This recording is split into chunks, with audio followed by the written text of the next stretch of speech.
The blazing phone screen illuminated Zara Johnson's tear-streaked face as the aircraft cabin fell silent. 3 hours ago, she'd been just another 17-year-old flying to her dream college interview. Now, trembling fingers clutched evidence that would bring an entire airline to its knees. "I recorded everything," she whispered into her phone, voice breaking. On the screen, the flight attendant's hateful words played back crystal clear. "People like you don't belong in first class." Little did the attendant know, Zara's mother was the head of the Justice Department's Civil Rights Division.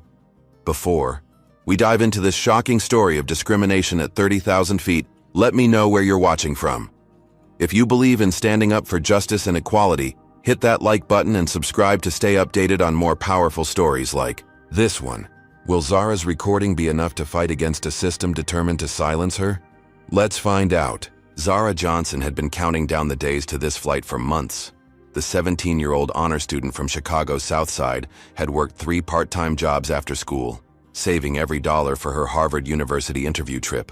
She'd initially bought an economy ticket, planning to use her remaining savings for a nice hotel near campus, but her mother had other ideas. "You earned this," Dr. Amara Johnson had said the night before, handing Zara a printed first-class boarding pass for Horizon Airlines Flight 237. Her mother, a renowned civil rights attorney recently appointed to head the Justice Department's Civil Rights Division, had used her own miles to upgrade Zara's ticket. "Your first college interview deserves to be special." Walking through O'Hare International Airport that morning, Zara couldn't contain her excitement. She snapped photos of her boarding pass for social media, adding the caption, "Harvard bound. First class all the way." The responses from friends poured in immediately with congratulations and good luck wishes. "First time flying first class?" the gate agent asked with a genuine smile as she scanned Zara's boarding pass. "Yes, ma'am," Zara replied, barely able to contain her excitement. "Well, you're in for a treat. Boarding begins in 15 minutes. Enjoy your flight to Boston." When boarding finally began, Zara waited patiently for the first-class announcement. As she walked down the jet bridge, her heart raced with anticipation. The cabin crew greeted passengers at the door. A middle-aged, white woman with a pinched expression and a name tag reading Veronica Whitley. "Welcome aboard," Veronica said to the businessman ahead of Zara, checking his boarding pass with a quick glance. When Zara stepped forward, Veronica's smile faded slightly. "Boarding pass, please." She examined Zara's pass thoroughly, flipping it over and holding it up to the light as if checking for counterfeits. "Is something wrong?" Zara asked, suddenly self-conscious in her carefully chosen interview outfit. A navy blazer over a white blouse with tailored slacks. "First class is to the left," Veronica said flatly, returning the pass. Her tone suggested Zara might have mistaken her seat assignment. As Zara settled into seat 3A by the window, she noticed Veronica didn't scrutinize any other passenger's boarding passes, not even the teenage white boy who took seat a few rows ahead. She tried to dismiss the observation, focusing instead on the excitement of her first-class experience and the important Harvard interview ahead. Opening her backpack, Zara retrieved her portfolio containing her transcripts, awards, letters of recommendation, and interview preparation notes. She arranged them carefully on the tray table, reviewing key talking points about her community service project that had brought fresh produce to food deserts in Chicago. "Can I get you a pre-departure beverage?" Veronica asked the white woman, across the aisle. Zara waited for her turn, but Veronica walked past without acknowledgement. When she finally turned back, Zara raised her hand slightly. "Excuse me, could I have some water, please?" Veronica's smile was tight. "I'll be back around shortly." She never returned with Zara's water. As the flight prepared for takeoff, Veronica moved through the cabin helping passengers stow bags and explaining features of first class. When she reached Zara's row, she hovered near the documents spread on the tray table. "You'll need to put those away for takeoff," she said curtly. "Of course," Zara replied, carefully gathering her papers. As she reached for the portfolio, Veronica's water pitcher accidentally tilted, spilling water across Zara's meticulously prepared documents. "Oh," Veronica exclaimed with obviously feigned concern. I'm so sorry about that. Water dripped from Zara's now soggy transcript copies and interview notes. Her hands trembled slightly as she tried to salvage the damp papers. These seats are usually for our regular customers who know the drill, Veronica added in a hushed tone barely audible over the jet engines. Let me get you some napkins. The napkins she returned with were thin cocktail varieties, barely absorbent enough for the spill. Zara noticed another flight attendant watching their interaction, whispering something to Veronica when she returned to the galley. As the plane reached cruising altitude, Veronica distributed menus to the first-class cabin. When she reached Zara, she paused. "Do you need help understanding the menu?" she asked loudly enough for nearby passengers to hear. "I know it can be confusing your first time up here." Zara stiffened. She was an honor student with early college acceptance letters from 3 universities already. "No, thank you," she replied, evenly. "I can read it just fine." Zara noticed Veronica hadn't offered similar help to any other passengers, including an elderly man who was actually struggling with the fine print. The pattern was becoming unmistakable. When Veronica returned to take orders, her pen hovered impatiently over her notepad as Zara considered her options. "Excuse me," Zara said politely but firmly. "Would it be possible to have a different flight? Attendant, serve my row for the remainder of the flight?" Veronica's professional mask slipped for just a moment, her eyes narrowing dangerously. "I'm assigned to this section," she said icily. "And I'd be careful about making things difficult. It's a long flight to Boston, and there are many ways the journey could become uncomfortable." The captain's voice crackled over the intercom. "Ladies and gentlemen, we're expecting some turbulence ahead. Please return to your seats and keep your seatbelts fastened until we've cleared this rough patch." Zara gripped her armrests, both, from the announcement and the growing tension with Veronica. The flight attendant moved efficiently through the cabin, checking seatbelts and securing loose items. She made eye contact with every passenger, except Zara. When meal service began, Veronica gracefully delivered trays to each first-class passenger. She approached Zara's row, serving the businessman beside her and the passengers across the aisle. Then she simply walked past Zara without a word. After waiting several minutes, Zara pressed her call button. Veronica appeared promptly, her expression neutral. "Yes?" she asked, her voice clipped. "I haven't received my meal," Zara explained politely. "I'm sorry," Veronica replied without a hint of regret. "We've run out of the chicken option you selected." "That's fine, I'm happy with any of the alternatives," Zara offered reasonably. "Unfortunately, we're completely out of first-class meals. I can bring you something from economy if you'd like." Confused and increasingly hungry, Zara nodded. "That would be fine, thank you." 20 minutes later, Veronica had still not returned with any food. Through the gap between seats, Zara noticed a white passenger 3 rows ahead receiving the exact chicken meal she had been told was unavailable. Without drawing attention, she slipped her phone from her pocket and began recording, carefully, angling it to capture interactions without being obvious. "Is everything all right, dear?" asked an elegant white woman in her 70s seated across the aisle. With silver hair styled in a classic bob and wearing a well-tailored travel suit, she exuded an air of quiet authority. "I'm fine," Zara replied automatically, not wanting to make a scene. "I don't believe you are," the woman said, her voice gentle but firm. "I've been watching that flight attendant's behavior toward you. It's appalling." Surprise rendered Zara momentarily speechless. Thank you for noticing," she finally managed. "Eleanor Prescott," the woman introduced herself with a small nod. "Retired federal judge, and I recognize discriminatory treatment when I see it." Before they could continue their conversation, Veronica returned to the cabin with a bullhorn announcement. "Just a reminder that first class is reserved for ticketed first-class passengers only. Companions of actual passengers should return to their assigned seats in economy." Several passengers looked around in confusion, since no one was standing or out of place. Zara felt heat rise in her cheeks as she realized the announcement was aimed squarely at her.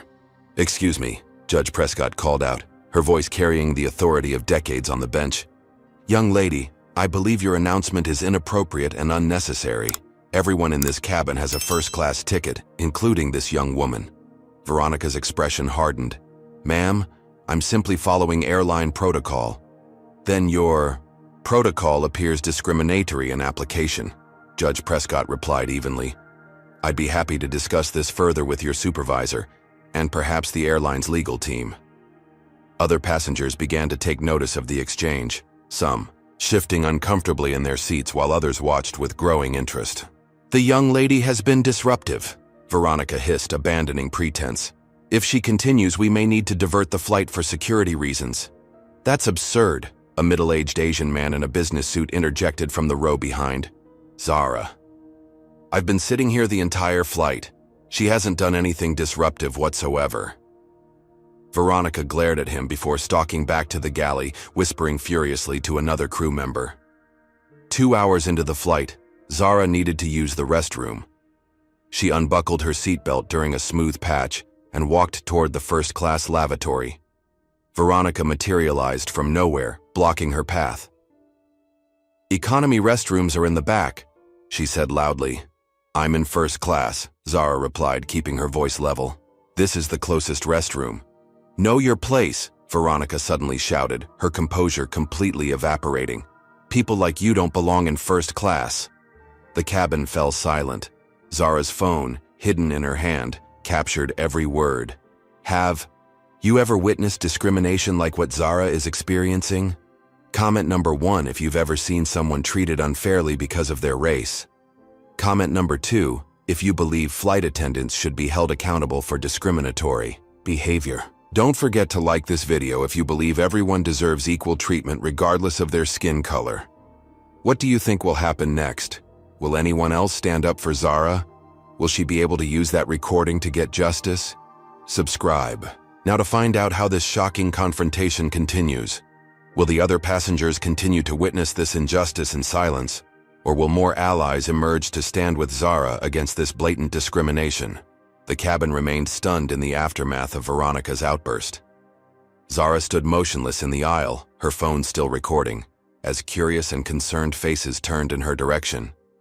I need to speak with the lead flight attendant, Zara stated firmly, fighting to keep her voice steady despite the humiliation burning through her.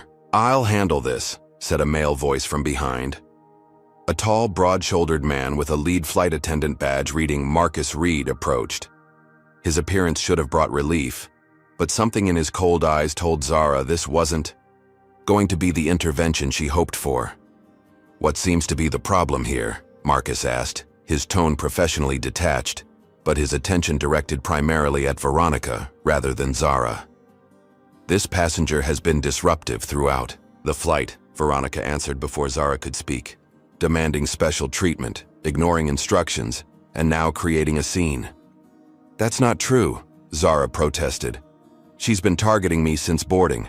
She's refused me service, made discriminatory comments, and just screamed at me for trying to use the first-class restroom that I'm entitled to use with my ticket. Marcus's expression remained impassive as he looked between them. Miss, perhaps you misunderstood. Veronica is one of our most experienced flight attendants.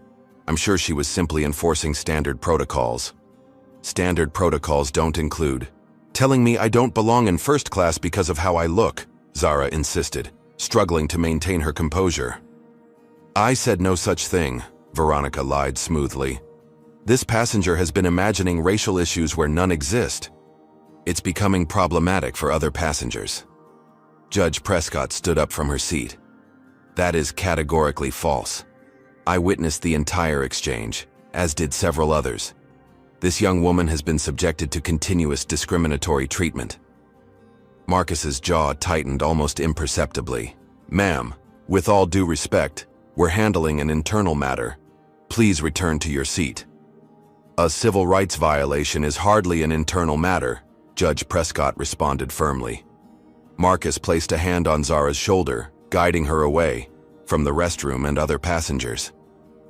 Let's discuss this privately, he suggested with forced cordiality, steering her toward the galley. Once partially obscured from passenger view, his demeanor changed instantly. Listen carefully, he said, voice low but menacing. You're making serious accusations against a valued employee. Do you understand the consequences of false accusations? They're not false, Zara replied, fighting to keep her voice steady. I have recordings. Something flashed in Marcus's eyes, alarm quickly masked by intensified intimidation. He leaned closer, using his height to tower over her. Recording crew members without consent is against airline policy and possibly federal law. I suggest you delete anything you think you have and return to your seat without further disruption. From her new position, Zara could see Marcus and Veronica exchange a look that suggested more than professional solidarity. As if confirming her suspicion, Veronica muttered, "Like I told you at Thanksgiving, these people always cause problems. Should have never let her up front." Thanksgiving? Zara's mind raced. They knew each other personally. "Veronica, take your break," Marcus ordered. "I'll handle this section." As Veronica passed, she whispered to Marcus, "Don't let Sophie hear about this. She'll worry about the wedding plans." In that moment, everything clicked. Sophie, presumably Marcus's fiancée and Veronica's relative. They were family, or soon would be.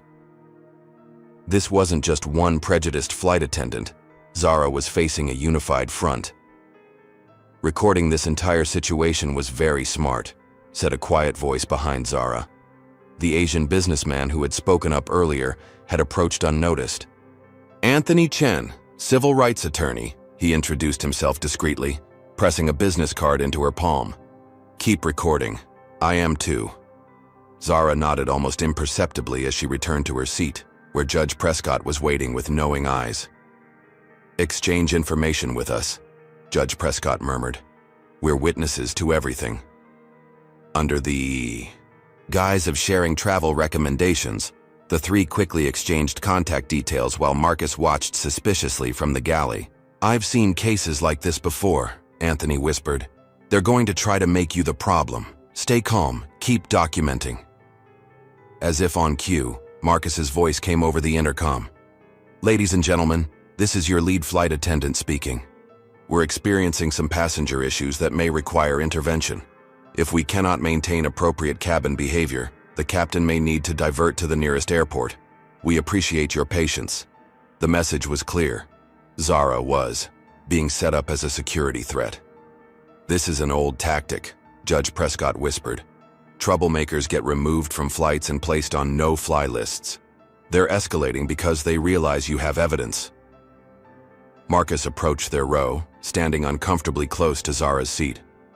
"Miss Johnson," he said, having clearly checked her passenger information, "I need to inform you that interfering with flight crew duties is a federal offense.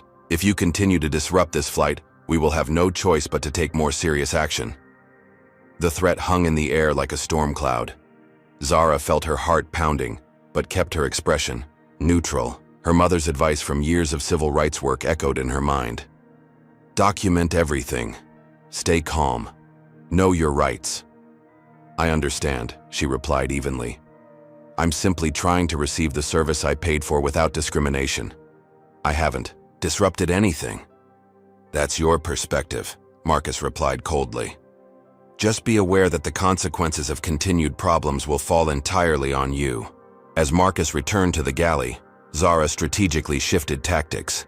Fighting openly against two allied crew members mid-flight was dangerous. Instead, she would document everything while appearing to comply. Discreetly, she pulled out her phone, beneath the tray table, and texted her mother.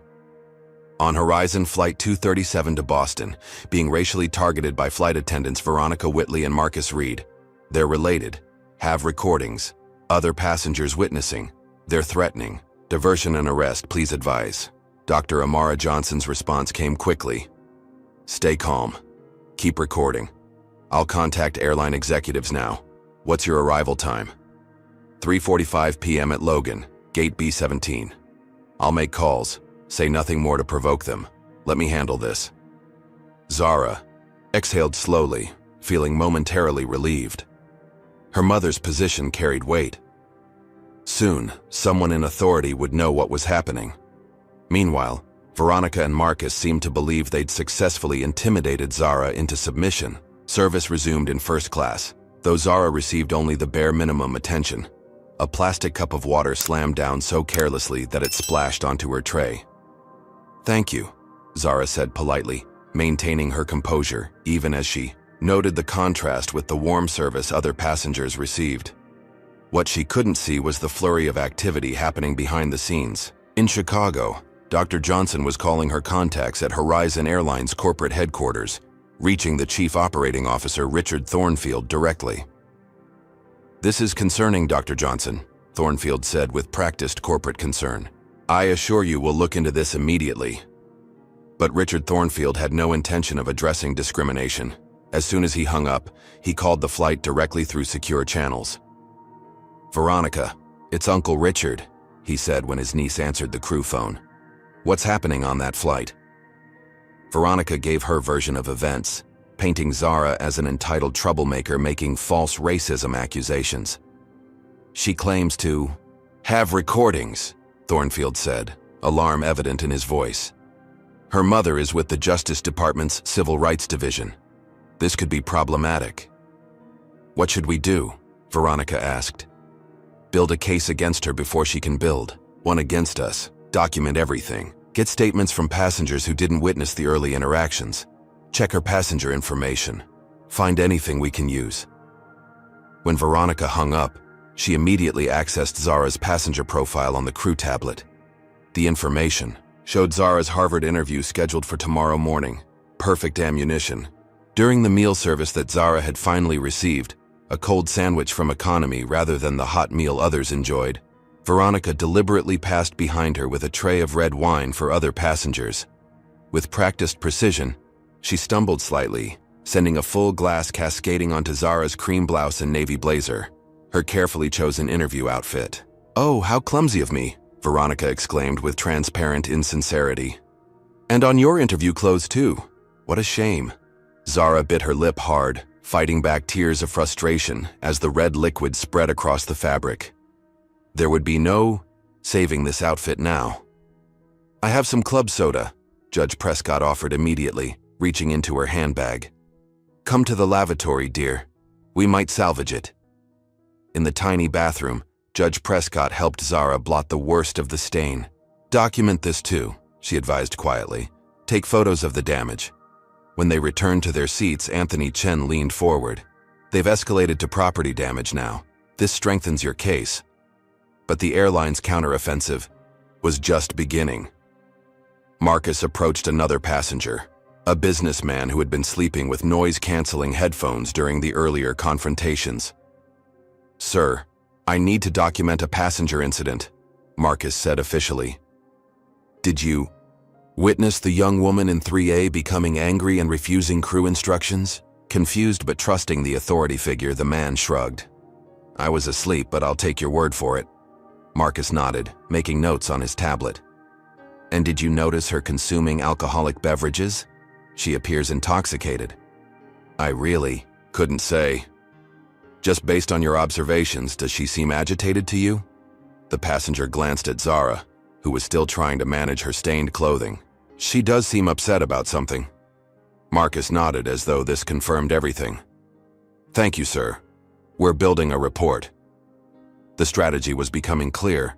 They were creating a false narrative to preemptively discredit Zara. Her phone buzzed with a notification. Checking it discreetly, Zara's stomach dropped. An email from Horizon Airlines. "Dear Ms. Johnson, due to reported passenger conduct issues on your current flight, your return reservation has been canceled per our terms of service. This decision is at the discretion of our flight crew and is non-negotiable for safety reasons." As she stared at the screen in disbelief, the captain's voice came over the intercom. "Ladies and gentlemen, this is your captain speaking. I've been informed of a situation in the cabin that may require us to make an unscheduled landing. Please remain seated while our crew assesses the situation." Zara froze, the realization hitting her like a physical blow. They weren't just trying to intimidate her. They were actively working to derail her entire future. Her Harvard interview, her return flight, her reputation, all under attack because she had dared to stand up against discrimination. The last 30 minutes of Flight 237 passed in tense silence. Despite the captain's announcement, the plane continued its course to Boston. but Zara could feel the weight of stares from passengers who hadn't witnessed the earlier interactions. The narrative had been skillfully flipped. She was now viewed as the problem passenger who might force an emergency landing. As the plane began its descent into Logan International Airport, Marcus made another announcement. "Ladies and gentlemen, when we arrive at the gate, please remain seated until authorities have addressed our situation. Thank you for your cooperation." Zara's hands trembled slightly as she texted her mother an update. "Landing now. They've called authorities." Dr. Johnson replied immediately. "I'm working on it. Stay calm. Record everything." The touchdown was smooth, but Zara's anxiety soared as the plane taxied to the terminal. Through the window, she spotted 2 airport police vehicles parked near their assigned gate, blue lights flashing. "Don't worry," Judge Prescott whispered. "They're trying to intimidate you. We won't let you face this alone." "I'll be right behind you," Anthony Chen added quietly. "Don't answer any questions without proper representation." When the aircraft door opened, Marcus immediately approached Zara's seat. "Miss Johnson, the authorities need to speak with you first. Please bring all your belongings." With as much dignity as she could muster, Zara gathered her wine-stained portfolio and backpack.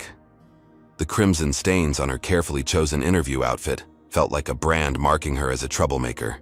As Marcus escorted her to the door, passengers watched with expressions ranging from sympathy to confusion to disdain. At the jet bridge, 2 uniformed airport police officers waited with stern expressions. "This is the passenger in question," Marcus announced with professional concern. "She's been combative and disruptive throughout the flight, refusing crew instructions and making threatening statements." "That's absolutely false," Zara protested, fighting to keep her voice steady. "I've been discriminated against by the crew. I have recordings." "Officers," she admitted to making unauthorized recordings of crew members, which is against federal regulations. Marcus interjected smoothly. The officers exchanged glances. "Miss, we need you to come with us," the older officer stated. "We'll sort this out at the security office." As they escorted her through the terminal, Zara felt a crushing sense of public humiliation. Travelers stared as she passed, escorted by uniformed officers like a criminal.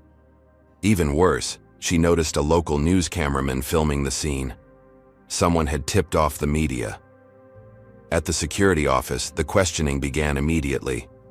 "We have reports that you threatened flight attendants and refused to comply with safety instructions," the first officer stated. "That's completely untrue," Zara replied. "I was targeted with discriminatory treatment from the moment I boarded. I have evidence on my phone." "We'll need to see your phone," the second officer said, extending his hand. Zara hesitated. "My phone contains evidence of what really happened. I'm concerned that if I hand it over, the recordings might be deleted." "Are you refusing to comply with airport security?" the officer asked, his tone hardening. Thinking quickly, Zara opened her cloud storage app and quickly backed up the video files while the officers watched. "I'm complying, but I'm also protecting evidence," she explained, handing over the phone after confirming the backup was complete. While the officers examined her phone, the door opened. Veronica and Marcus entered, accompanied by a well-dressed older man in an expensive suit. Richard Thornfield, Chief Operating Officer of Horizon Airlines. He introduced himself with practiced corporate smoothness. "We take passenger conduct issues extremely seriously." Before Zara could respond, Judge Prescott and Anthony Chen appeared in the doorway. "Eleanor Prescott, retired federal judge," she announced crisply. "I witnessed the entire situation and can testify that this young woman was subjected to blatant racial discrimination." "Anthony Chen, civil rights attorney," Anthony added. "Also, a witness to the discriminatory treatment Miss Johnson endured." The dynamic in the room shifted subtly but definitively. "Officers, while you're reviewing evidence, you might want to check Miss Johnson's carry-on," Veronica suggested with calculated innocence. She appeared to be consuming alcohol, though she's clearly underage. One officer unzipped Zara's backpack, revealing 2 miniature liquor bottles tucked into a side pocket. Bottles Zara had never seen before. "Those aren't mine," she protested, shock evident in her voice. Someone planted those. Veronica smiled thinly. The crew witnessed her drinking, which explains her erratic behavior. That's a fabrication, Judge Prescott stated firmly. I sat across from her the entire flight. She consumed nothing but water, which I might add was the only service she received while other passengers enjoyed full meals. The standoff continued until the security office door burst open once more. A striking woman in her 40s with the same warm brown skin tone as Zara entered, radiating authority in her tailored suit. Dr. Amara Johnson, Justice Department, Civil Rights Division, she announced, showing her credentials. I understand my daughter is being detained on questionable grounds. Richard Thornfield's confident expression faltered momentarily before he recovered. Dr. Johnson, this is an internal airline matter involving passenger misconduct. Racial discrimination by a federally regulated air carrier is hardly an internal matter, Dr. Johnson countered. Officers, I'd like a moment with my daughter before this proceeds further. The officers exchanged nervous glances, suddenly realizing the situation had escalated far beyond a routine disruptive passenger incident. Of course, ma'am, the senior officer replied, motioning toward a private room. As mother and daughter moved toward the door, Thornfield stepped forward. This doesn't change anything. We have multiple witnesses confirming disruptive behavior and evidence of underage drinking. Horizon Airlines will be pressing charges. Dr. Johnson turned slowly, fixing Thornfield with a measured stare. Mr. Thornfield, I suggest you consider very carefully whether you want the Justice Department examining Horizon Airlines' treatment of minority passengers. My understanding is that this isn't your first incident. The threat hung in the air. Between them, a high-stakes chess move that could either end the confrontation or escalate it to new heights. Can you imagine being in Zara's position, surrounded by authority figures trying to frame you? Comment number 1. If you believe planting evidence like those alcohol bottles should be a criminal offense. Comment number 2. If you've ever been in a situation where your word was questioned despite having evidence of the truth. If this video is making your blood boil, smash that like button to show your support for standing up against discrimination, and subscribe to see how Dr. Johnson fights back against this powerful airline that thinks it's above the law. Will Thornfield back down now that a Justice Department official is involved? Or does the airline have even more underhanded tactics, ready to deploy? Is Zara's Harvard interview already ruined, or can she still make it? Stay tuned to find out how this battle between justice and corporate power unfolds. While Zara and her mother consulted privately in the airport security office, Richard Thornfield was making rapid phone calls in the adjacent room. As a 20-year veteran of corporate damage control, he knew the next few hours would determine whether this incident became a minor settlement or a company-destroying scandal. Get PR on this immediately, he barked into his phone. Release Statement AG-37 about our commitment to passenger safety and zero tolerance for disruptive behavior. Make sure to emphasize our diverse workforce and passenger base. Within 30 minutes, Horizon Airlines' official social media accounts posted a carefully crafted statement. Horizon Airlines is committed to maintaining the highest safety standards for all passengers. Today, our dedicated crew had to manage a situation involving disruptive behavior that potentially endangered other passengers. We stand by our diverse team members who work tirelessly to ensure everyone's safety. The statement contained no specific details, but effectively planted the seed that Zara had done something dangerous, potentially shifting public perception before her side of the story emerged. Meanwhile, Horizon's digital response team was already monitoring social media. When Warish Horizon Racist began trending with early versions of Zara's story shared by other passengers, the airline deployed its crisis management playbook. Deploy the FI influencer network, Thornfield instructed his digital team. I want trusted voices questioning this narrative within the hour. Soon, social media personalities with business connections to Horizon began posting skeptical takes. Always two sides to every story. Let's wait for facts before attacking Short Horizon. Having worked with Short Horizon Airlines for years, I can say they have the most diverse and respectful culture in the industry. Short's truth about Zara. The hashtag #ShareTruthAboutZara began competing with Short Horizon Racist, creating enough confusion to muddy the waters of public opinion. But Thornfield wasn't satisfied with merely controlling the narrative online.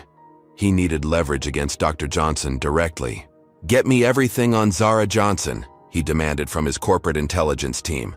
"Social media, school records, anything we can use, and find me connections to Harvard's admissions office." The airline's investigators quickly compiled a dossier on Zara, her social media posts, academic achievements, community service record. They were searching for anything that could be taken out of context or used to paint her as unstable or dishonest. Meanwhile, another executive made a carefully worded call to a Harvard University development officer with close ties to Horizon's corporate giving program. "We've had an unfortunate incident involving an applicant interviewing tomorrow," the executive explained vaguely. "Zara Johnson. Nothing confirmed yet, but there are concerns about behavior that might not align with Harvard's values. Just wanted to give you a courtesy heads up given our long-standing relationship." No direct accusations were made, but the psych seed was planted. When Zara arrived for her interview, she would be under extra scrutiny. The airline's counteroffensive expanded beyond Zara to target Dr. Johnson's professional standing as well. Horizon's government relations team began making subtle inquiries with congressional staffers who oversaw Justice Department budgets. "We're concerned about a potential conflict of interest situation involving a senior DOJ official," they whispered, in congressional offices. "Dr. Amara Johnson may be using her position to pursue a personal vendetta against a regulated entity." By early evening, the pressure campaign had expanded further.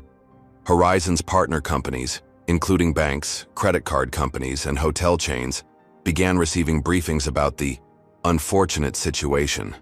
One of those partners was Metropolitan Bank, which coincidentally held the mortgage on the Johnsons' Chicago condominium. Within hours, Dr. Johnson received an email notification that their mortgage account had been flagged for routine review, requiring immediate documentation of income and assets.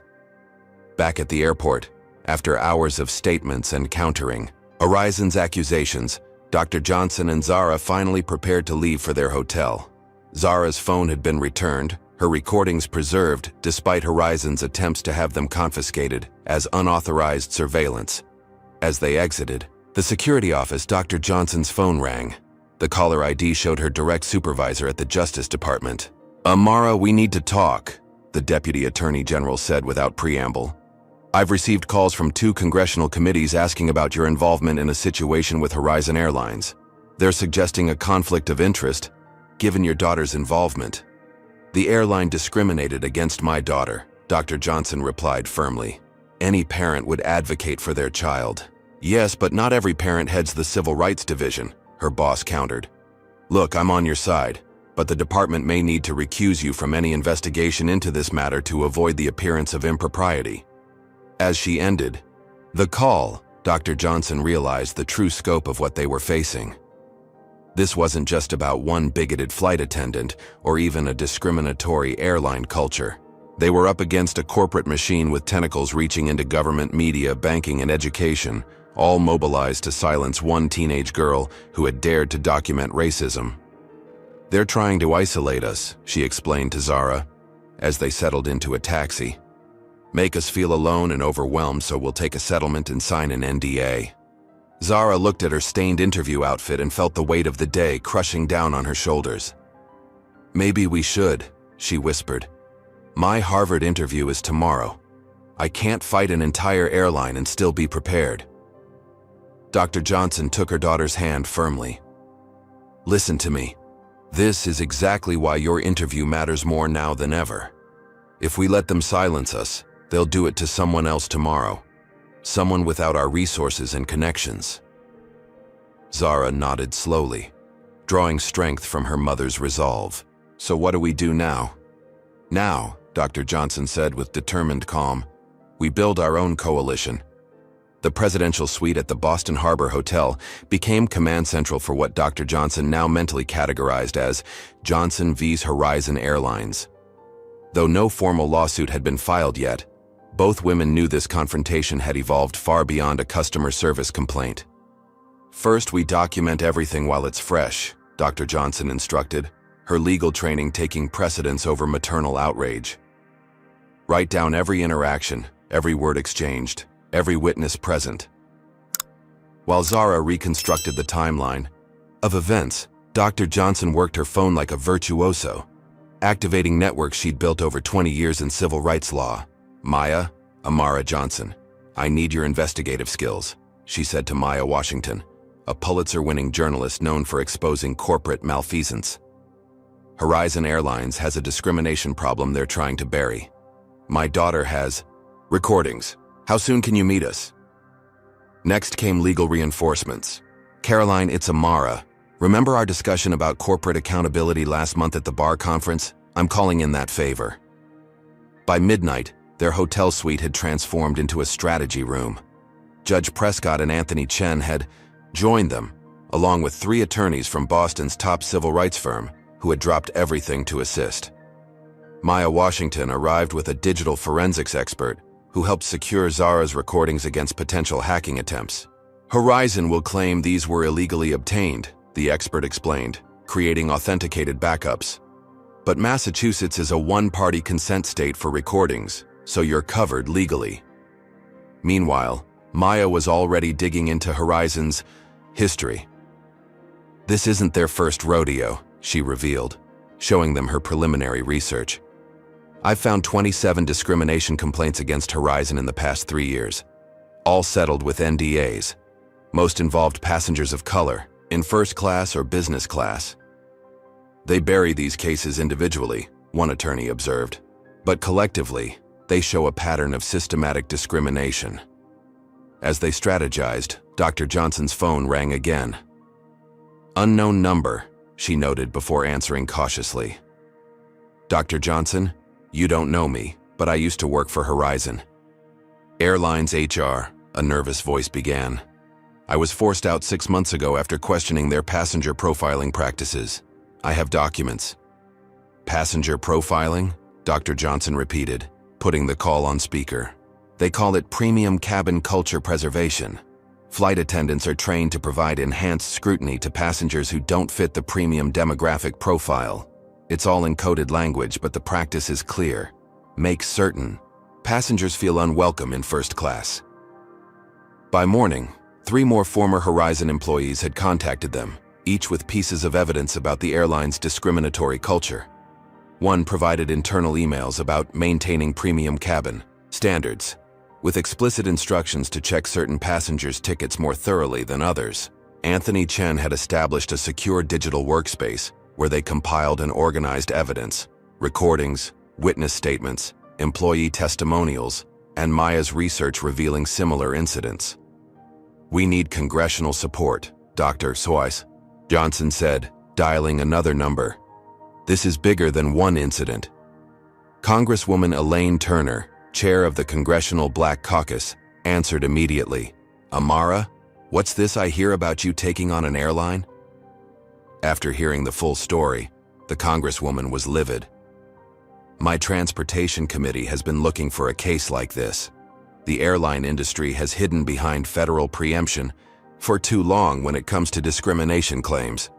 They're trying to use my position against me, Dr. Johnson explained, claiming conflict of interest.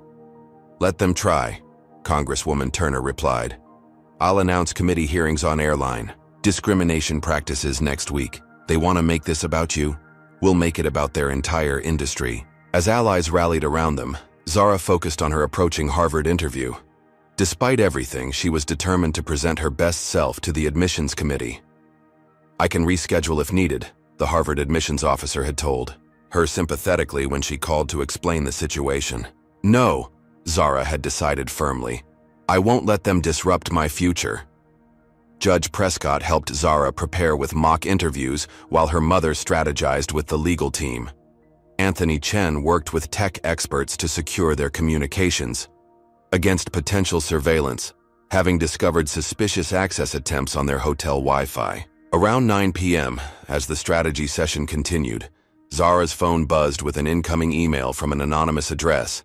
Ms. Johnson, Mr. Thornfield would like to discuss resolution options. Horizon Airlines is prepared to offer a considerable settlement including full scholarship to any university of your choice, first-class travel for life, and financial compensation in the seven-figure range. In exchange, we require only confidentiality regarding yesterday's unfortunate misunderstanding. Please respond within 24 hours. Zara showed the email to her mother, who smiled grimly.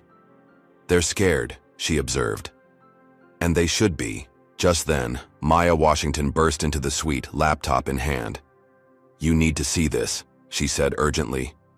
I found a whistleblower who gave me internal communications about Operation Damage Control, Horizon's response to your case. Richard, Thornfield authorized accessing your personal data, contacting Harvard to sabotage your interview, pressuring your mother's supervisors, and even that mortgage review from Metropolitan Bank. The revelation stunned the room into silence.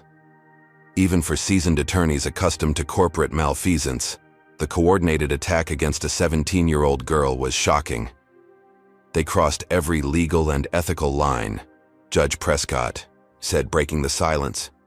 This isn't just discrimination anymore. It's corporate terrorism. Dr. Johnson nodded grimly. And tomorrow we start fighting back. That night, as Zara finally prepared for bed, she felt oddly calm despite the storm surrounding her. Mom, she said quietly, regardless of how this ends, I'm glad I didn't stay silent. Dr. Johnson hugged her daughter tightly. That's why they'll never beat us. They expect compliance. They expect silence. They're not prepared for a young woman who refuses to be erased. The morning of Zara's Harvard interview dawned clear and cold, Boston's skyline crisp against the winter blue sky. Despite getting only 4 hours of sleep, Zara felt surprisingly focused. The previous day's trauma had crystallized something within her, a determination that transcended her original college ambitions. How do I look? She asked, modeling the emergency replacement outfit her mother had purchased late the previous night. A charcoal gray suit that looked professional, if not quite as perfect as her original choice. Like a young woman who knows her worth, Dr. Johnson replied proudly. They had originally planned to take a rideshare to Cambridge, but Anthony Chen's security assessment had changed that plan. We have to assume they're monitoring transportation. Apps, he explained. Judge Prescott's daughter is lending us her car instead. The judge herself insisted on driving them. I was taking on powerful institutions when you were in diapers, she told Dr. Johnson with a wink. Besides, they'll be looking for a mother-daughter pair, not an elderly white woman with a young black student.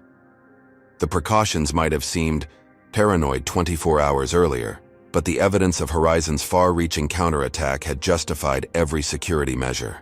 As they drove across the Charles River toward Harvard's campus, Zara reviewed her interview notes one last time. The wine stains had rendered her original materials unusable, forcing her to recreate her preparation from memory. Remember, Dr. Johnson advised, if they ask about the incident, be factual but brief. Don't let it dominate your interview. And remember your accomplishments, Judge Prescott added. 3 years running that food desert initiative, perfect SAT scores, state, debate champion. You belong there regardless of this situation. They parked several blocks from the admissions building, taking a roundabout path to avoid the main entrance where 2 news vans were already stationed. How did they even know about your interview? Judge Prescott wondered aloud. Horizon's PR team, Dr. Johnson guessed. They're trying to frame the narrative. Either catch Zara looking emotional on camera, or force her to hide from reporters like she has something to hide. They used a side entrance suggested by the sympathetic admissions officer who had called that morning. Ms. Johnson, I'm Teresa Liu, Associate Director of Admissions. A woman greeted them in a quiet hallway. We've arranged a private waiting area away from the attention outside. As they followed Ms. Liu, Zara noticed her studying her face. I'm sorry, the admissions officer said, catching herself. It's just, you look remarkably composed for someone who's been through what I imagine was a terrible experience. Thank you, Zara replied simply. I try not to let other people's actions define my responses. Ms. Liu smiled slightly. That's a very Harvard answer. In the private waiting room, Dr. Johnson gave her daughter one last hug before the interview. Just be yourself, she whispered. The self that stood up against injustice at 30,000 feet. When the interviewer, A distinguished professor in his 60s entered the room. Zara rose confidently to shake his hand. "Ms. Johnson, I'm Professor Rivera from the Sociology Department. Shall we begin?" The next 45 minutes passed in a focused discussion of Zara's academic interests, community work, and aspirations.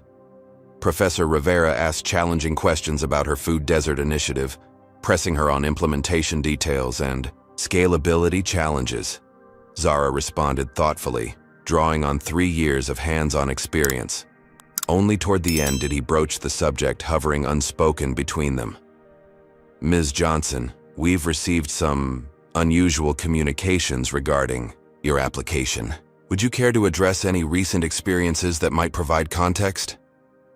Zara took a deep breath. "Professor Rivera, yesterday I experienced racial discrimination on my flight here.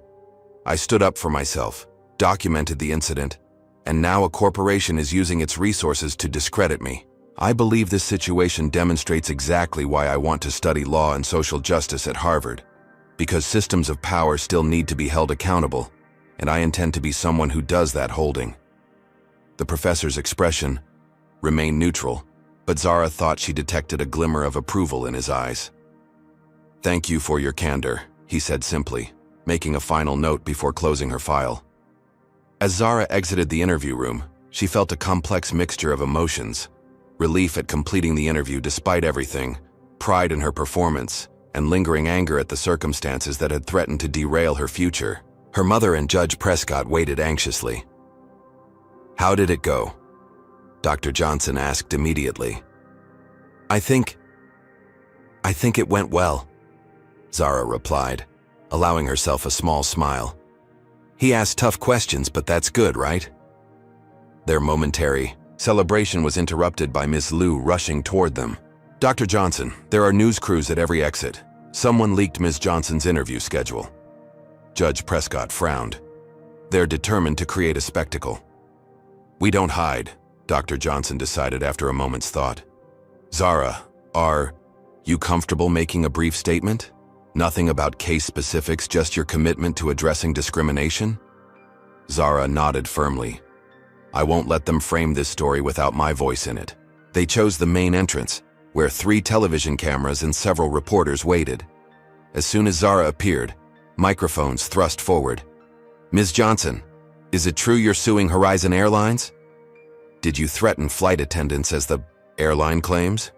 Will your mother use her Justice Department position in your case?" Zara stepped forward with remarkable poise for a 17-year-old thrust into a national spotlight. "I experienced discrimination on Horizon Airlines Flight 237. I documented that discrimination. I will continue to advocate for fair treatment of all passengers regardless of their race. That's all I'll say while this matter is ongoing. Thank you." As reporters shouted follow-up questions, Dr. Johnson guided her daughter toward Judge Prescott's waiting car. They had navigated the immediate gauntlet, but the larger battle was just beginning. "The return flight is going to be challenging," Anthony Chen said when they reconvened at the hotel. "Horizon canceled your tickets, and they've likely flagged you in their system." "I've arranged alternative transportation," Maya Washington announced. "A colleague's private plane. We're not giving Horizon another opportunity to target you." As they prepared for departure, Zara's phone buzzed with a text from an unknown number. "We know exactly where your mother is right now. The silver Honda, 3rd floor of the hotel parking garage. Drop the case or else." The blood drained from Zara's face as she showed the message to the others. Their hotel hadn't been publicized. The garage wasn't visible from public areas. Someone was watching them closely. "That's it," Anthony said grimly. "We need to assume full surveillance. No electronic communications, no credit cards, no using names in public." Judge Prescott nodded in agreement. This crossed the line from corporate bullying to criminal intimidation. Dr. Johnson held her daughter's hand tightly, both women now, fully aware of the forces aligned against them. What had begun as one flight attendant's prejudice had escalated into a multi-front war against a corporate giant desperate to protect its reputation and practices. "Are we in danger?" Zara asked quietly. Her mother's expression was resolute. "We're in a fight," she corrected, "and it's one we're going to win." Did your heart race when Zara received that threatening text? Comment number 1 if you think corporations have too much power to intimidate individuals. Comment number 2 if you've ever been followed or surveilled in a way that made you feel unsafe. Smash that like button if you admire Zara's courage in standing up for herself despite all these threats. And make sure to subscribe to see how this mother-daughter team fights back against corporate intimidation. What lengths do you think Horizon Airlines will go to next? Will Zara and her mother find safety, or are they in real physical danger?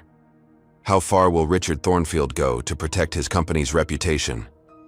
Stay tuned for the next part of this shocking true story of discrimination and corporate power.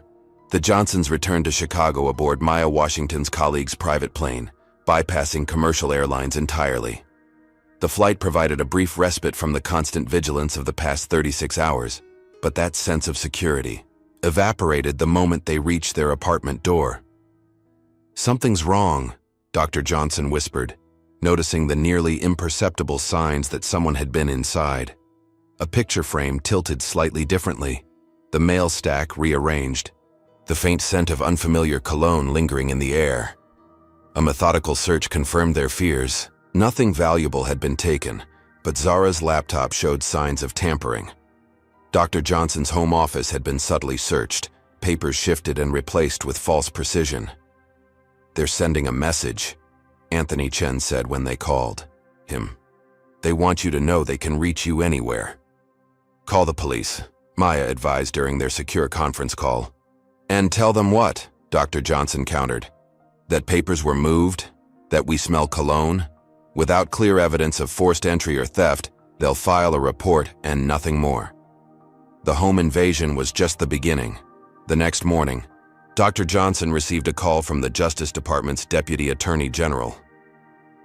"Amara, I'm placing you on administrative leave pending review," he said, regret evident in his voice.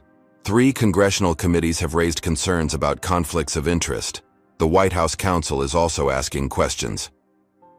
"This is Thornfield's doing," Dr. Johnson replied, struggling to contain her anger. "He's using political connections to neutralize me." "Probably," her boss admitted. "But my hands are tied until this resolves. I'm sorry, Amara." Before she could fully process this setback, their bank called. "Dr. Johnson, we need additional verification for your mortgage following our recent review. Given certain concerns, we may need to reconsider your loan terms."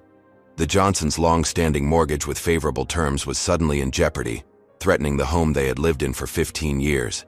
Even their community began to fracture under the pressure. Neighbors who had previously been friendly now avoided eye contact in the hallway. One particularly close family friend pulled Dr. Johnson aside at the mailboxes. "Amara, we support you, but some people are saying you're putting the whole building at risk. There have been strange cars parked outside, men asking questions.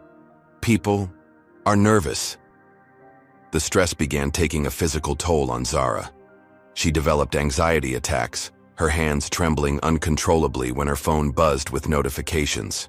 Sleep became elusive, her nights interrupted by nightmares of being trapped on an endless flight with jeering faces surrounding her. The isolation tactics extended to her education. Her high school principal requested a private meeting. "Zara, I'm concerned about how this situation might affect graduation," he explained with forced sympathy. "The school board has received calls from concerned parents about the controversy involving your family.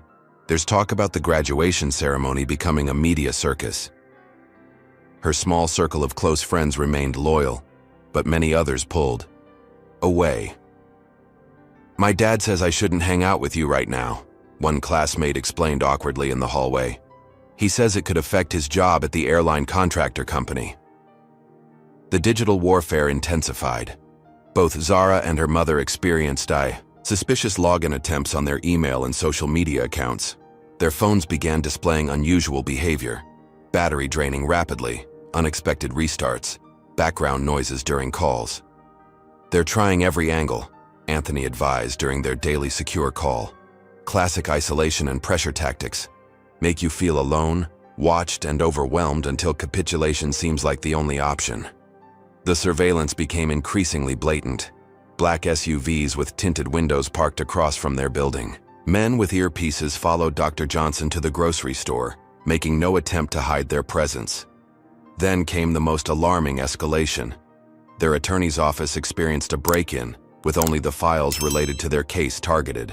Security cameras mysteriously malfunctioned during the precise window of the intrusion.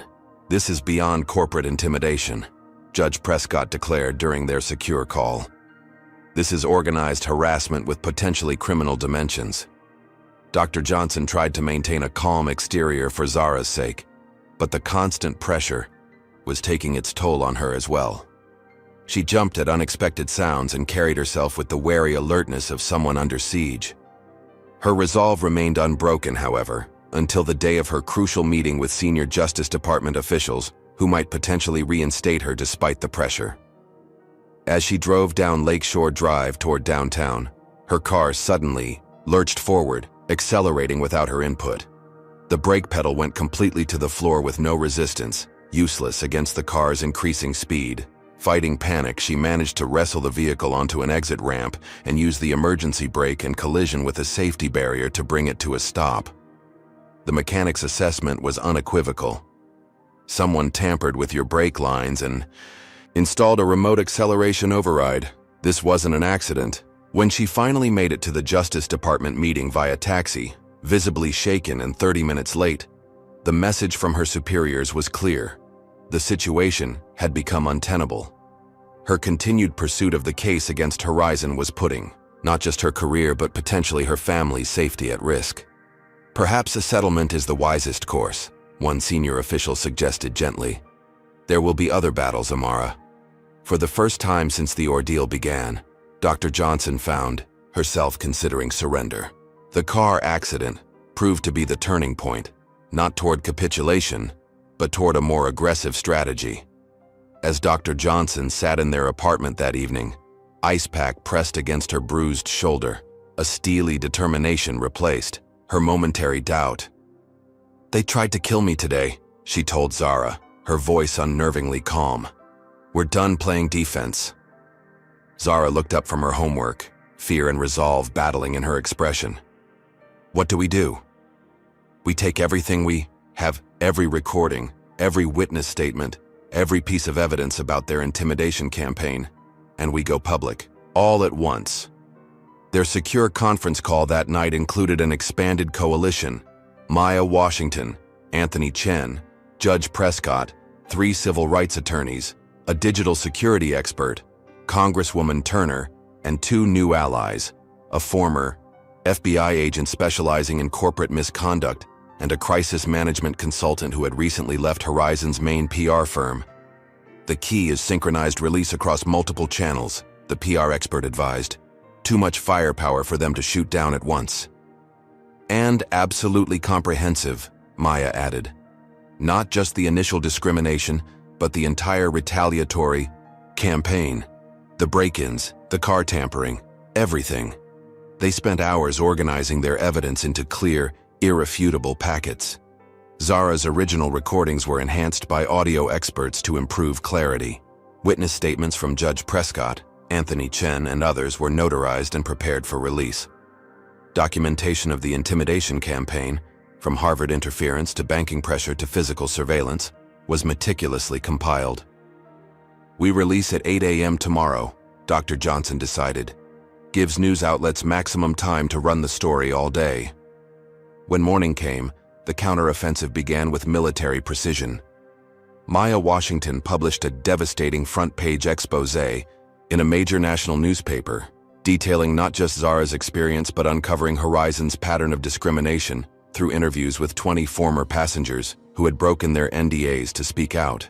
Simultaneously, the unedited recordings of Veronica and Marcus's discriminatory behavior were released on social media by a coalition of civil rights organizations, each adding context about the broader implications of such treatment. "This is what flying while black looks like," read one viral post that accumulated 1 million shares within hours. Public outrage was immediate and overwhelming. Horizon discrimination and justice for Zara trended nationally. Celebrities and public figures shared their own experiences of discrimination while traveling. Current Horizon employees, inspired by the courage of those speaking out, began posting anonymously about the toxic culture they'd witnessed. By noon, Horizon Airlines stock had plummeted 25%, erasing billions in market value. Investors began publicly questioning leadership's handling of the crisis. Customer service lines were overwhelmed with cancellations. Richard Thornfield, blindsided by the coordinated release, fumbled through a disastrous television interview. "These are isolated incidents being blown out of proportion," he claimed unconvincingly. "Horizon Airlines values diversity and inclusion." When the interviewer played Veronica's "People Like You Don't Belong in First Class" recording, Thornfield visibly flinched before attempting to dismiss it as lacking context. Within hours, Horizon's corporate partners began distancing themselves from the airline. Travel booking sites placed consumer advisory warnings on Horizon flights. Credit card companies that offered Horizon Rewards miles announced reviews of their partnerships. The internal rebellion at Horizon gained momentum when 500 employees called in sick simultaneously, a de facto strike in support of passengers who had faced discrimination. An anonymous group identifying as Horizon Employees for Equality released a statement condemning management's handling of discrimination complaints. By afternoon, Congresswoman Turner announced formal hearings on discrimination in the airline industry, with specific focus on Horizon's practices. The Department of Transportation launched a compliance review of Horizon's adherence to federal anti-discrimination regulations. Consumer revolt intensified as mass ticket cancellations and credit card chargebacks created a cash flow crisis for the airline. Competing carriers, sensing blood in the water, announced special fare promotions specifically targeting former Horizon customers, with thinly veiled references to truly welcoming all passengers in first class. The Johnson coalition monitored the unfolding situation from a secure hotel suite, having vacated their apartment due to safety concerns. Their strategy sessions now focused on sustaining momentum and preparing for inevitable counterattacks. "They've lost the public narrative completely," Maya observed, scrolling through news updates. But Thornfield won't surrender easily. Indeed, surveillance indicated frantic activity at Horizon headquarters, with executives arriving for emergency meetings throughout the day. Intelligence from their insider sources suggested a desperate strategy taking shape. Sacrifice Veronica and Marcus as rogue employees, while distancing upper management from any knowledge of discriminatory practices. Late that evening, Richard Thornfield called an emergency meeting with his most powerful allies, major shareholders, board members, and political connections. In a secured conference room with phones banned and electronic sweeping for bugs, he outlined his last-ditch strategy. "We offer Whitley and Reed as sacrificial lambs," he proposed grimly. "Full termination, public condemnation. We claim zero tolerance for their unauthorized actions and announce a comprehensive diversity initiative." "Will that be enough?" questioned one skeptical board member. "It has to be," Thornfield insisted. "The alternative is Chapter 11 bankruptcy within weeks." What Thornfield didn't know was that one attendee, a recently appointed board member, with ties to civil rights organizations, was secretly recording the meeting using technology provided by the Johnsons' security team. When Thornfield admitted knowing about dozens of similar incidents that had been handled quietly with settlements, the final nail in his corporate coffin was hammered into place. The congressional hearing room fell silent as Zara Johnson approached the witness table. 2 weeks of intense public attention had transformed her from an anonymous college applicant into a reluctant symbol of resistance against corporate discrimination. Camera shutters clicked rapidly as she took her seat, adjusted the microphone, and faced the panel of representatives. "Ms. Johnson," began Congresswoman Turner, chairing the special hearing on airline discrimination, "thank you for your willingness to testify today. Please share your experience in your own words." For the next 20 minutes, Zara recounted her ordeal with remarkable composure. From the initial water spilling incident through the escalating discrimination to the company's retaliatory campaign. Her testimony was precise, factual, and devastating in its simplicity. When she played the recordings for the committee, several representatives visibly winced at Veronica's "People Like You Don't Belong in First Class" statement. "And what happened after you documented this treatment?" Congresswoman Turner prompted. Horizon Airlines attempted to have me detained at the airport on false charges, planted evidence in my bag, tried to sabotage my college interview, broke into our home, placed us under surveillance, and tampered with my mother's car brakes, Zara replied steadily. All because I refused to be silent about how they treated me. When questioning shifted to Horizon's representatives, their carefully constructed defense crumbled almost immediately. Their lead counsel insisted the flight attendants had acted without company approval or knowledge, directly contradicting internal documents Maya Washington had published showing systematic passenger profiling practices. So you're claiming under oath that Horizon has no policy of treating certain passengers differently based on appearance? Pressed one representative. Absolutely not, the Horizon lawyer insisted. We categorically deny any systematic discrimination. Then how do you explain this internal training document instructing crew to provide enhanced verification for non-typical premium cabin passengers? The representative asked, displaying the leaked document on the hearing room screens. The Chiu. Horizon representative stammered. I'm not familiar with that specific document. Perhaps you should be since you signed off on it, the representative replied coldly. By the hearing's end, Horizon's defense had been thoroughly discredited. Meanwhile, outside the hearing room, the company faced an accelerating crisis as employees resigned en masse rather than defend the indefensible. Richard Thornfield, conspicuously absent from the hearings despite a committee invitation, had disappeared on sudden medical leave. Industry rumors suggested he was actually negotiating his golden parachute before the board removed him. As public outrage intensified, Horizon announced the immediate termination of Veronica Whitley and Marcus Reed, describing them as employees who failed to uphold our values. This transparent attempt at scapegoating only fueled further criticism when whistleblowers revealed written company policies that had guided the flight attendants' behavior. The Justice Department, with Dr. Johnson now reinstated following the revelation of Thornfield's pressure campaign against her, announced a formal civil rights investigation into Horizon's practices.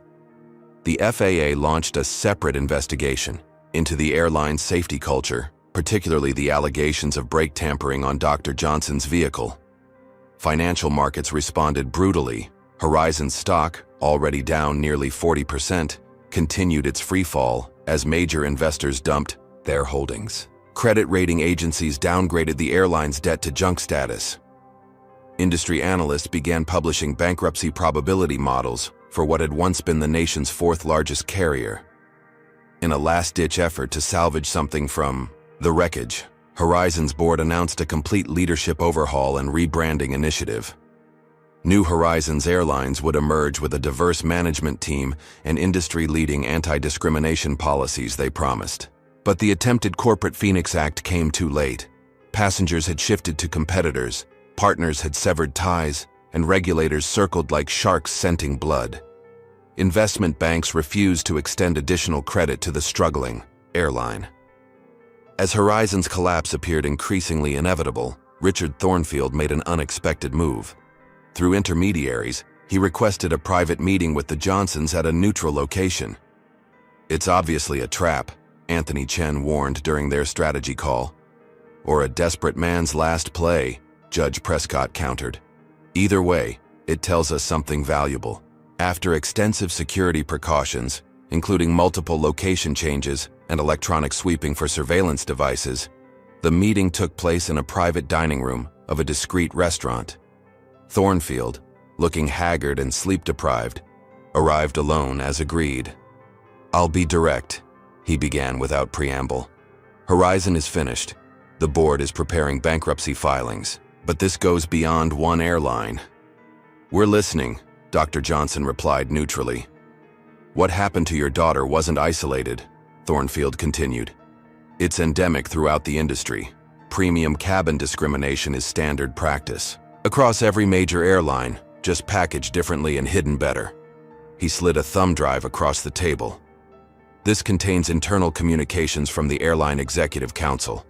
Correspondence between CEOs discussing how to maintain premium cabin demographics without creating legal liability. Horizon implemented these protocols poorly, but we didn't invent them. "Why are you giving us this?" Zara asked directly. "Partial immunity," Thornfield replied bluntly. "I'll testify about the industry-wide practices in exchange for consideration. In my personal legal situation, I'm already finished professionally, but I'd prefer not to be finished legally as well." Before the Johnsons could respond, their phones simultaneously buzzed with breaking news alerts. Federal agents were executing search warrants at Horizon headquarters and Thornfield's residence simultaneously. "Seems you're out of time to make deals," Dr. Johnson observed calmly, "but cooperating now might still count for something." Thornfield's shoulders slumped in defeat. Ironic, isn't it? All this started because one flight attendant couldn't handle seeing a young black woman in first class. Now an entire company is grounded. As they left the meeting, Dr. Johnson tucked the thumb drive securely into her purse. Whether Thornfield's industry-wide allegations proved true or not, the final chapter of their battle with Horizon was clearly approaching its conclusion. 6 months after Flight 237, Zara Johnson stood on Harvard Yard wearing a crimson sweatshirt emblazoned with her new university's logo. The acceptance letter had arrived 3 weeks after her interview, accompanied by a full merit scholarship. Professor Rivera's evaluation had noted her extraordinary poise under pressure and unwavering commitment to principles, qualities that had become evident to millions through her congressional testimony. Behind her, scaffolding surrounded the new Equality in Transportation Policy Center, funded by the unprecedented settlement that had emerged from Horizon's bankruptcy proceedings. The Johnson Rule, as it became known in the airline industry, mandated comprehensive anti-bias training, transparent reporting of discrimination complaints, and independent oversight of passenger treatment. Dr. Amara Johnson had been appointed by the president to head a special airline industry task force within the Justice Department. Her expertise in civil rights law combined with personal experience, making her uniquely qualified for the role. The mortgage pressure and professional threats had backfired spectacularly, transforming her from a respected attorney into a national authority on corporate accountability. The systemic changes rippled far beyond Horizon. Richard Thornfield's industry-wide evidence, combined with testimony from other whistleblowers, had exposed discriminatory practices across multiple airlines. Congressional hearings expanded to include other transportation sectors. New federal guidelines established clear penalties for companies allowing passenger discrimination. Veronica Whitley, Marcus Reed, and Thornfield himself faced federal civil rights charges, their cases proceeding through the judicial system. The criminal investigation into Dr. Johnson's car tampering continued, with former Horizon security contractors cooperating with authorities in exchange for reduced sentences. For Zara personally, the ordeal had crystallized her future path. Her intended business major shifted to a joint concentration in law and public policy, with a focus on corporate accountability and civil rights. The experience had transformed her, not just as a victim of discrimination, but as an architect of systemic change. "Your mother must be incredibly proud," said Judge Prescott, who had flown to Cambridge for Zara's move-in day and now stood beside her on the historic campus. "We're both proud," Zara replied, looking around at her new academic home. "But there's still so much work to do." Their legal coalition had expanded into a formal nonprofit organization, with Eleanor Prescott establishing a scholarship fund for minority students pursuing careers in civil rights law. The first cohort of Prescott scholars would begin their studies the following year, creating a pipeline of advocates trained to recognize and challenge discrimination. Maya Washington's investigative series on airline discrimination had won journalism's highest honors, and her ongoing reporting continued to expose similar issues in other industries. Anthony Chen had established a specialized legal practice focused exclusively on transportation discrimination cases, with a waiting list of clients seeking justice for experiences similar to Zara's. Even some former Horizon employees found purpose in the aftermath, with a group of flight attendants establishing an industry support network for crew members who witnessed discrimination but feared reporting it. Their Speak Up training program was being adopted by several airlines as part of their compliance with the new federal guidelines. As Zara prepared for her first college classes, she received an unexpected email from her assigned roommate. "Hi Zara, I'm Sophia Reed. I'm looking forward to meeting you tomorrow at Move-In. I wanted to let you know that Marcus Reed is my father. I've spent the summer processing what he did and trying to understand how someone I love could behave that way. I requested to be your roommate because I want to learn and grow, and I can't. Think of a better teacher. If this is too uncomfortable, I completely understand if you want a different roommate. Either way, I admire your courage tremendously. Zara stared at the screen, emotions churning as she considered the strange symmetry of the situation. The daughter of the man who had tried to destroy her future would now be sharing her college living space. The possibilities ranged from deeply uncomfortable to potentially transformative.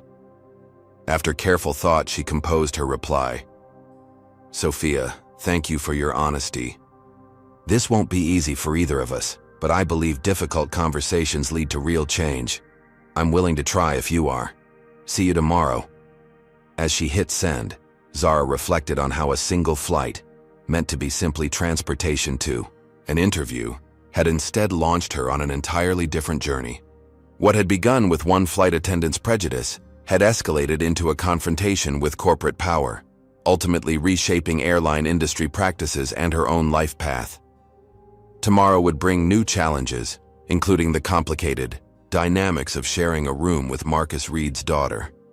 But after facing down an entire airline corporation, a challenging roommate situation seemed manageable. Whatever came next, Zara Johnson was ready, not just to survive discrimination, but to transform the systems that enabled it. The journey that had begun in the first-class cabin of Flight 237 was far from over. In many ways, it was just beginning. This story reveals powerful truths about fighting discrimination in modern America. First, documentation is crucial. Zara's recordings provided irrefutable evidence that transformed a he said, she said situation into a documented civil rights violation. Second, systemic racism often extends beyond individual bigotry into institutional protection of discriminatory practices. Horizon's response demonstrated how corporations mobilize vast resources to silence victims rather than address underlying issues. Another key lesson is the importance of allies and coalition building. Zara succeeded because she wasn't fighting alone. Her mother's legal expertise, Judge Prescott's witness testimony, Anthony's strategic guidance, and Maya's investigative journalism created a powerful alliance against corporate intimidation. The story also highlights how privilege operates in unexpected ways. Zara's first-class ticket, meant to be a special treat, became the trigger for discrimination precisely because it challenged unspoken assumptions about who belongs in premium spaces. Perhaps most importantly, the narrative demonstrates that meaningful change requires both personal courage and strategic action. Zara's individual bravery in recording the discrimination was necessary, but insufficient. Only through systematic evidence gathering, strategic media engagement, and legal pressure did true accountability emerge.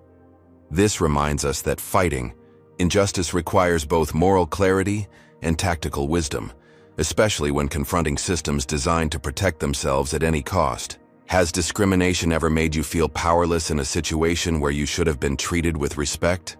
Comment below with your experience or thoughts on how you would handle a situation like Zara's.